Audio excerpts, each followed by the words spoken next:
Hi, my name is Tyler with Electric Personal Training, and we are going to be going over the technique for a couple squat variations, but they're going to be our main barbell squat variations. So this video is going to cover the back squat, the front squat, and the Smith machine squat.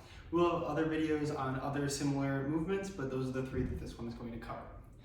Now, the three movements I've listed, our barbell squat variations, are going to be used to work mostly the quads as well as the glutes. And if we get deep enough, we're going to get a little bit of the adductors in there as well.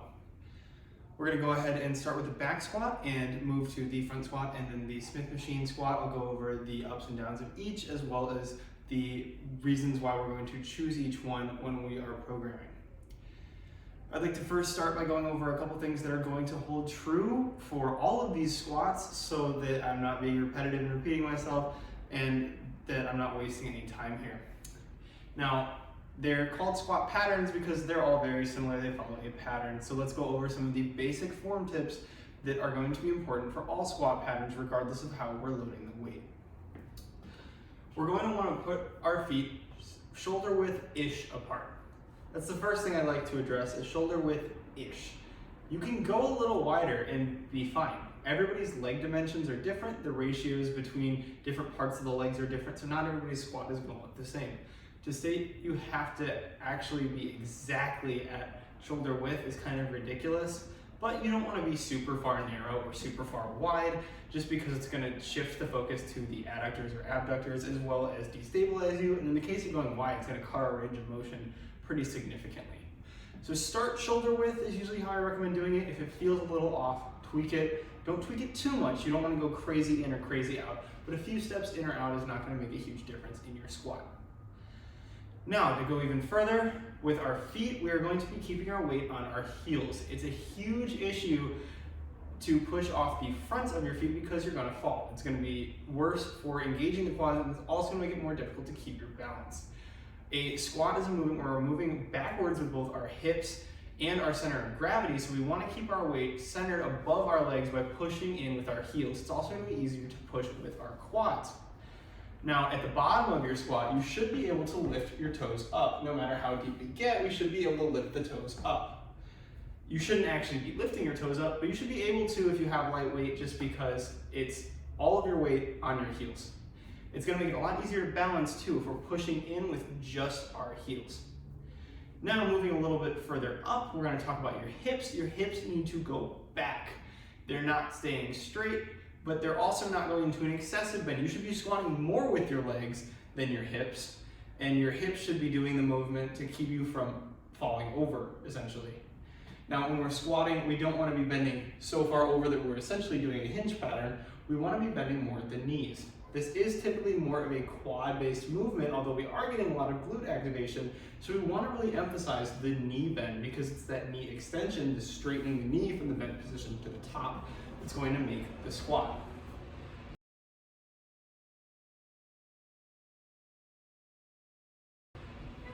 Now that we know those things, we're going to go ahead and jump into the back squat.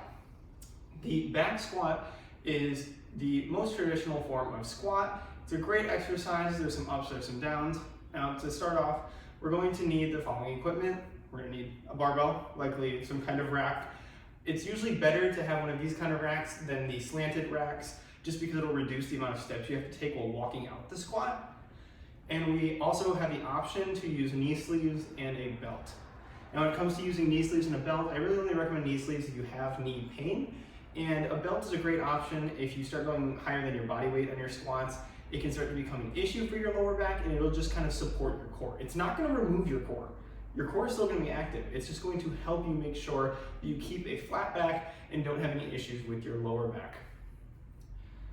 Now we'll go ahead and get into it. First, we're going to go over the setup. Now, the setup for the barbell squat is a barbell set at about chest height. You don't want it to be too high because you don't want to be doing a calf raise to get it off of the hooks.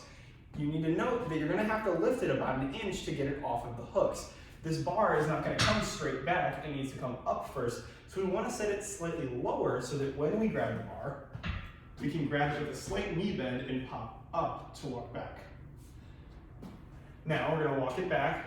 I took a couple of steps just for the sake of visibility, but you shouldn't really take more than 2 steps when you're doing your back squat. If we walk super far back before we squat, we're exhausting a lot of our stabilizers before we have the opportunity to even get into a squat. If our stabilizers are giving out, our lower back's gonna start to hurt and we're gonna start feeling the squat in the wrong places because the wrong things are getting tighter. Now, keeping with our feet, with our weight on our heels, about shoulder width apart, we're just gonna go ahead and bend backwards at the hips. We're going to bend the knees and sit back. Coming down, down, and down until we're here, pressing back up. Now, the further we can go, the better. If we can get all the way down, fantastic. If you can only get to here, that's okay.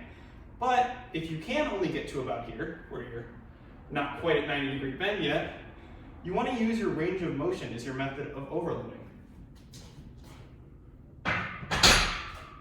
The squat is a very awkward movement if you're not used to squatting. So it's very useful to treat the range of motion as a form of progression. If you're not able to get to 90 degrees, don't stack any more weight on the bar. Wait until you can get all the way to 90 degrees before you add any more weight.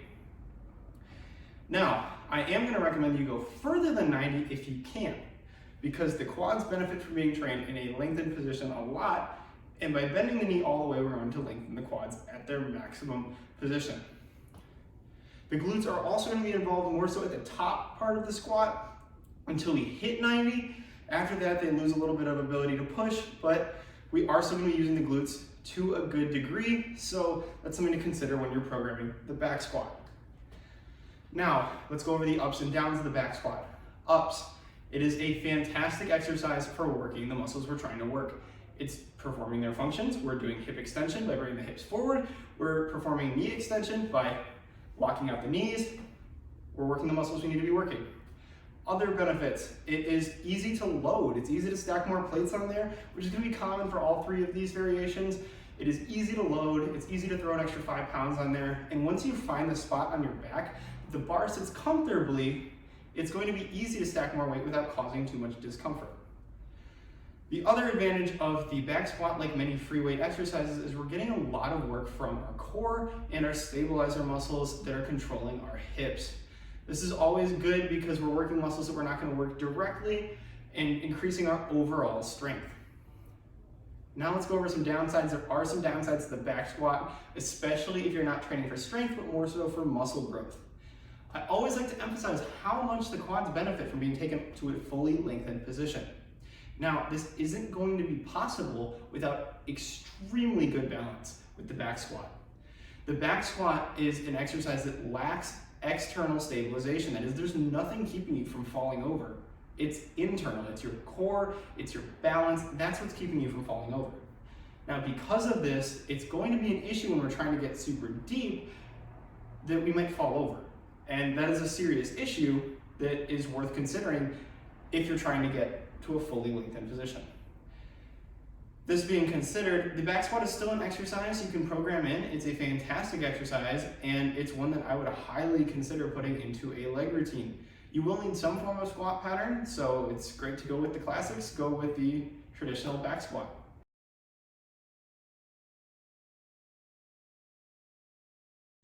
All right, now we're gonna go ahead and shift over to a squat variation that is similar to the barbell back squat, the barbell front squat. So the only difference with this approach to the back squat is where we're holding the bar. Now, with a back squat, we're slinging it over our back and letting the weight sit on our upper traps. There's a decent amount of muscle there, so it's not sitting on bone. We can handle a pretty high amount of weight without causing discomfort. If that does cause discomfort for you and you have shoulder issues that are causing the back squat to cause problems for you, it can be beneficial to work a front squat. So the way that we're going to work the front squat is by approaching without going under the bar, but just coming up to it and positioning it like so.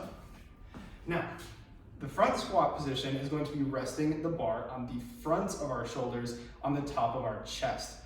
This is going to allow us another position where we can load a decent amount of weight and still squat. Now, it's the same idea where we are not stepping out too far, just like our back squat, same form ideas where we are just squatting with the bar on the front. This may allow you better balance as well, since a lot of our momentum on the squat is coming backwards, whereas holding the weight on the front is going to keep your center of gravity above you.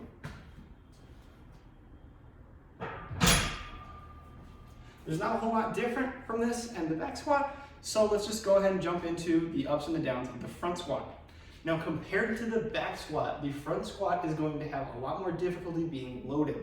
It's still a relatively easy movement to load. You can just slide more plates on it, but you're going to be less able to tolerate large loads on the front of your chest rather than on your back. Your back can just support more. It's a better place to store the weight. Because of that, the front squat is typically a little worse as far as overall rating in exercises. That's why the back squat kind of dominates when it comes to squat patterns.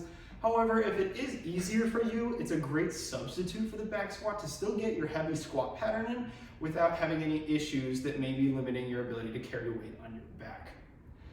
The upsides are pretty much the same. It's overall very similar to the back squat. It's just a little bit less capable of holding more load because of the positioning of the bar. But again, we're really only choosing the front squat when we prefer it for reasons of either just something wrong with the back squat or because of any issues with the shoulders that are causing difficulty supporting the bar on the back.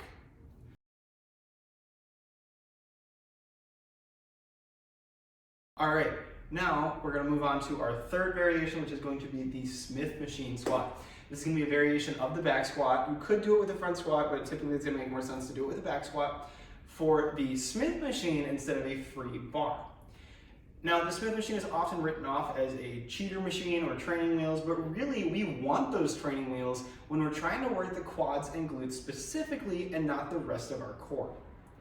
The nice thing about the Smith machine is it is an externally stabilized machine, so we're not going to be able to move in any direction but up and down, meaning we can lean into the bar to keep our balance steady and be able to get to a full depth without any issues.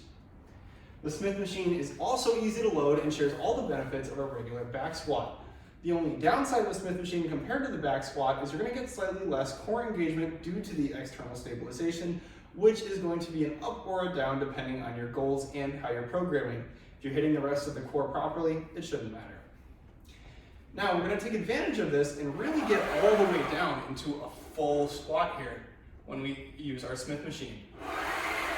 And just like we did on the back squat, if we can't get to that full position when we want to, instead of increasing the weight and just waiting for it to come, we're going to treat that as our progression every week going deeper instead of adding more weight.